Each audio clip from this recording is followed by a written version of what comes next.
2013, toutes les entreprises le savent, va être une année compliquée, difficile, pour certaines très difficile. La reprise européenne, en réalité, tirée par la reprise mondiale, pourrait intervenir d'ici la fin de l'année. Donc l'idéal, c'est que nos entreprises y soient préparées. Or, derrière la crise mondiale financière, derrière la crise européenne, notamment de la dette publique, il y a une crise typiquement française qui a été révélée par le rapport Gallois, qui est la perte de compétitivité de l'économie française en général, notamment par une élévation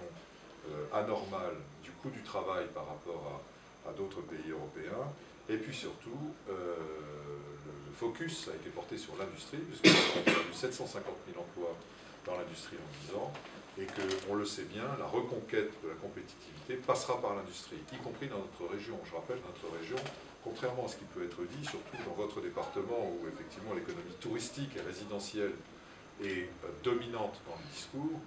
l'industrie est très présente dans notre région. Alors elle est plus présente à l'ouest de la région parce que le port de Marseille est l'un des principaux ports européens, notamment sur les hydrocarbures, parce que la plateforme pétrochimique est l'une des premières en Europe autour de l'étang de Berre, parce que Eurocopter est l'une des premières entreprises d'aéronautique en France, et même en Europe, parce que tout ce qui relève des semi-conducteurs est très présent dans les deux parties de la région, parce que les biotech chez vous, comme dans les Alpes, dans les Bouches-du-Rhône, sont également très présentes, et parce qu'il y a un développement considérable qui peut être fait à travers tout ce qui relève du maritime. Et dans le maritime, je comprends aussi le sous-marin, qui n'est pas encore totalement exploité, alors même que Marseille et Toulon, et peut-être d'ailleurs des instituts de recherche à Nice, sont capables d'investir énormément dans un domaine